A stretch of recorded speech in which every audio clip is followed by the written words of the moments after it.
Top quality और consistent performance के लिए सिर्फ सिल्वर पंप नाम याद रखना। ಖರ್ಗೆ ಅವರು ಸರ್ 2-3 ರಾಜ್ಯಗಳ ಅಧ್ಯಕ್ಷರ ಬದಲಾವಣೆ ಆಗಿದೆ, ಇನ್ನೂ 2-3 ರಾಜ್ಯಗಳ ಅಧ್ಯಕ್ಷರ ಬದಲಾವಣೆ ಮಾಡೋದಿದೆ ಅಂತ ಹೇಳಿದ್ದಾರೆ.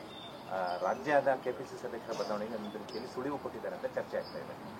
ಗೊತ್ತಿಲ್ಲ ನನಗೆ ಅದ್ರ ಬಗ್ಗೆ, ನಾನು ಯಾವುದನ್ನು ಪ್ರತಿಕ್ರಿಯೆ ಮಾಡೋಕ್ಕೆ ಹೋಗಲ್ಲ. ಯಾಕಂದರೆ ಹೈಕಮಾಂಡ್ ಡಿಸಿಷನ್ಸ್ಗಳು ಯಾವ ರೀತಿ ಇರ್ತವೆ ಅದನ್ನು ನಾವೆಲ್ಲರೂ ಕೂಡ ಅದನ್ನು ಒಪ್ಕೊಳ್ತೀವಿ. ಯಾವ ರೀತಿ ನಮ್ಮ ರಾಜ್ಯದ ಏನು ಡಿಸಿಷನ್ ತೊಗೊಂತಾರೆ ಅದು ಅವ್ರಿಗೆ ಬಿಟ್ಟಿದ್ದು. ಚರ್ಚೆ ನಡೀತಾ ಇದೆ ಸರ್, ಅದು ಗೊತ್ತಿಲ್ಲಪ್ಪ ನಮ್ಮ ಹತ್ರ. ನಾನು ಯಾವುದ್ರಲ್ಲೂ ಕೂಡ ಚರ್ಚೆನಲ್ಲಿ ಭಾಗಿಯಾಗಿಲ್ಲ. ಖರ್ಗೆ ಅವರು ಹೇಳಿರೋದು ಸಾಕಷ್ಟು ಸಂಚಲನ ಅಲ್ಲ, ಅವರು ಇಡೀ ಹೊಸ ನಮ್ಮ AICC ಕಚೇರಿ ಆದಮೇಲೆ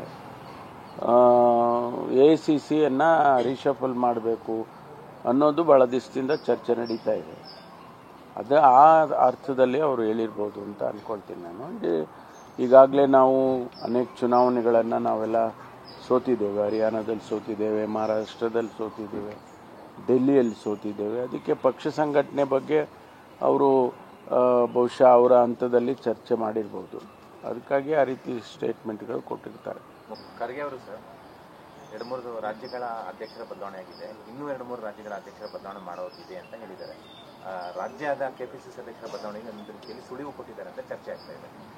ಗೊತ್ತಿಲ್ಲ ನನಗೆ ಅದ್ರ ಬಗ್ಗೆ, ನಾನು ಯಾವುದನ್ನು ಪ್ರತಿಕ್ರಿಯೆ ಮಾಡೋಕ್ಕೆ ಹೋಗಲ್ಲ. ಯಾಕಂದರೆ ಹೈಕಮಾಂಡ್ ಡಿಸಿಷನ್ಸ್ಗಳು ಯಾವ ರೀತಿ ಇರ್ತವೆ ಅದನ್ನು ನಾವೆಲ್ಲರೂ ಕೂಡ ಅದನ್ನು ಒಪ್ಕೊಳ್ತೀವಿ. ಯಾವ ರೀತಿ ನಮ್ಮ ರಾಜ್ಯದ ಏನು ಡಿಸಿಷನ್ ತೊಗೊಂತಾರೆ ಅದು ಅವ್ರಿಗೆ ಬಿಟ್ಟಿದ್ದು. ಚರ್ಚೆ ನಡೀತಾ ಇದೆ ಸರ್, ಅದು ಗೊತ್ತಿಲ್ಲಪ್ಪ ನಮ್ಮ ಹತ್ರ.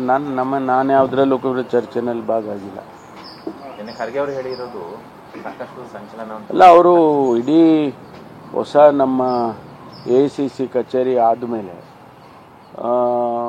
AICCಯನ್ನು ರಿಶಫಲ್ ಮಾಡಬೇಕು ಅನ್ನೋದು ಭಾಳ ದಿವಸದಿಂದ ಚರ್ಚೆ ನಡೀತಾ ಇದೆ. ಅದು ಆ ಅರ್ಥದಲ್ಲಿ ಅವರು ಹೇಳಿರ್ಬೋದು ಅಂತ ಅಂದ್ಕೊಳ್ತೀನಿ ನಾನು.